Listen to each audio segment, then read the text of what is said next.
What is up, guys? Tom Wilkins here, and today I have a double whammy review on the brand new 2026 diecast Percy and Rosie. Now, the reason I'm covering these both in the same review is for a couple of reasons. Number one, I feel like I don't have that much to say about some of these guys. Like for Percy, I don't have very much to say about him. He just looks like Percy. And for a lot of these smaller engines, especially, you get so many of them in these new ranges that you kind of just don't have much to say. I have more to say about Rosie than I do Percy, but I feel like I might as well just make them in the same review because I think for Percy and Rosie it's pretty relevant. They seem to be part of the new trio for the new show, at least in the marketing, where it used to be Thomas, Percy, and James, but now it seems like it's Thomas, Percy, and Rosie as like the main marketing trio. Which is very interesting that they're pushing Rosie to the forefront finally, since we all thought they were going to do that in 2017.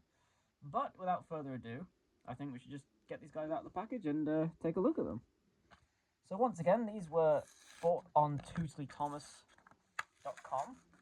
I don't know if these guys are still in stock there, because they did sell out very quickly. But I do know that Smith has started getting these guys en masse recently. So I think a lot of people have been able to find them there. I think they're only like $4.50 in some places if you look hard enough, which is a pretty great price, all things considered, for these diecast engines, because famously these have kind of been sometimes like $6.99 in places, so $4.50 is a pretty good price for these guys. And here we have them out of the box, and yeah, they are certainly Percy and Rosie. I think we should start with Percy first, because I don't have very much to say about him. He is a very good representation of Percy, but there's not really any quirks I can speak of, other than the obvious, being the new face. And I think, for what it is, it's a decent face. I definitely see Percy in this. It does seem a bit mature, though, for Percy, compared to previous iterations where he's been portrayed as a very young character. But compared to this face on the box, yeah, I do prefer his face on the toy. The one in all the promo images just looks very, I don't know, it looks off-putting. It doesn't look like Percy to me. This face in person does look a lot better, though. He's got like a little dimple in the side of his cheek, which is interesting. It almost makes it look like a blemish in the plastic, but I know it's not. It's part of the mold. I do like his face mold. There's some engines in that we'll get looking at later that I don't like their face molds, but Percy definitely is one that I think he's been captured pretty well in diecast form. But for the rest of him, he's pretty much just what you'd come to expect from a Percy. But I have to say, considering what we have got in the past, this is a fantastic Percy body mold. I mean, he just completely nails all the proportions I would expect, because I feel like Percy is strangely a very hard character to get right in diecast, because the Ursula diecast was very chunky and fat, and the take-along was pretty well proportioned. Then, once it got to 2014 Take and Play, 2019 Push-Along, and the rest of it just did not look good. And even the All Engines Go Percy just looked a bit odd. And then even the 2025 Percy, although I do like that guy, he still just seemed a bit tall to me. He still seemed a bit off, whereas this guy, I think his proportions are pretty spot on. His rivet detail as well is very tastefully done. I know this is one of the big points of contention that I and a lot of other fans have had for Percy's before, is that the rivet detailing he received in Series 23 was very ugly. And they've definitely toned it down significantly for this guy. In fact, the only rivets I can actually see on him are on his cab sides here, which looks very tastefully done, I must say. One thing I don't like about these guys is the way they mold in the roof. They make it a separate piece, but then they attach that piece to the coal bunker, which, in my opinion, it doesn't look great when you look at the back and you see this big piece of black between the cab and the coal bunker. Although I do have to say, his coal load in person looks very good.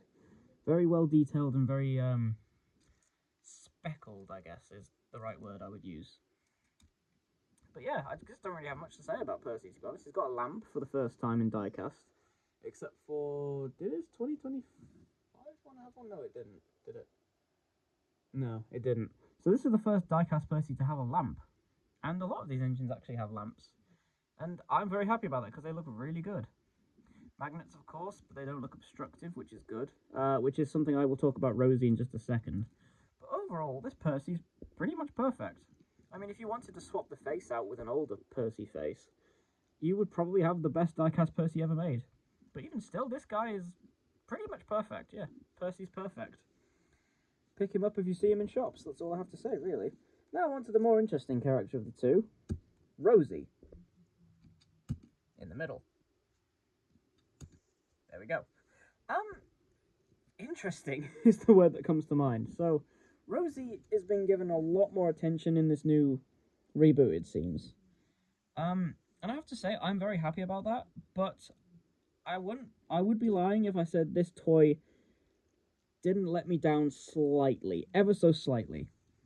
First of all, her magnet is very high up on her buffer beam. It is right in front of her face, and that bugs me significantly, because if you look at Thomas and his magnet, they are close, but because there is a big gap between them, it makes the magnet not look quite as large as it does with Rosie. It's actually hanging over the top of her foot plate. You can actually see there, her chin is just a couple millimeters away from the magnet. That's because for some reason, Rosie in this range is slightly longer and slightly less tall than I think she should be, because Rosie is a pretty tall tank engine. But the proportions of her toy make her look more like a USA dock tank, which is her basis, than any other Rosie toy or CGI model has ever done before. And I'm not saying I dislike it, because I think this is easily the best Rosie we've ever got. But I think comparing her to Percy, yeah, Percy's not so bad, but then we bring Thomas in, and you can see just how short she is height-wise. Lengthwise, she's perfect, actually. I think lengthwise, she's got it nailed down pretty much. Yeah. But then, yeah, you put her in the middle there, she kind of disappears, which is a shame. But I think other than that, I'm pretty impressed with this Rosie. Her new face is another big source of contention for people. And I have to say, with Rosie, I am getting used to this face, but I still think her old face was better. It's those eyebrows for me. I don't know why in this new show they seem to be giving everyone such thick eyebrows, but they're doing it specifically for like the girl characters. Like Mavis has really ugly eyebrows, and if Charlie is a girl, then she also has really ugly eyebrows. But for Rosie, I mean, we don't know what her personality is going to be yet, but I think for Rosie it works. I don't mind this face. This doesn't look like Rosie, but this does look like young, feisty, tomboyish girl character, which is definitely what they were going for. So yeah, I think it is a decent face. And her colouring as well. It's not quite as rich as her. Well, it's brighter than her CGI model is on the box. It's quite dark on the CGI on her promo, but in person it does look quite nice. You can definitely tell though that the wheels are not the same color as her body, which is a shame. And she also doesn't have the gold stripe underneath here, which they have molded the line for where it would go, so you can paint it, but I would have wanted to see that been painted on, personally. But yeah, I mean, again, compared to what we were getting, I mean, like, she has her 3 domes prominently molded in, which you wouldn't have got that on the old Rosies. Well, you didn't get it. You have her rear lamp. You have her front lamp, I forgot to mention, is printed on the front, but not on the sides, which is a shame. But again, it's there, and it's molded pretty accurately from what I can tell, so I'm happy about that. There's not too much to say about Rosie as well. She just looks like Rosie, and besides a few points I have, she's pretty good. Although, again, on the back, you can see her magnet is actually going through her body mold. Her body's been molded around the magnet, whereas with Thomas and Percy, they are completely separate. So they're on the foot plate, but they don't touch the body, and it's going through Rosie, which I find a bit ugly. I would have rather they just made her a bit taller, made her sit higher on her chassis or something, because I don't like that it's going through her body. But I mean, that's more of a nitpick personally than an actual problem. Because overall, this Rosie is again pretty much perfect. I'm very impressed with her. There are some engines being translated in this new line that I'm not happy with, which I will get to in future reviews. But Percy and Rosie, I think they've got pretty much nailed down. So I would definitely recommend going out and picking these guys up if you can find them. These guys seem to be selling well. I've seen a lot of posts about people buying these in shops, which is good. I want these to do well. I want the new show to do well. And hopefully Thomas, Percy, and Rosie will be an interesting trio in the show. And hopefully they get Rosie's personality down and make her a good character. So yeah, if you find these guys in shops, just go ahead and pick them up. They're really good. So, thank you very much for watching, and I'll see you in the next one. Bye-bye.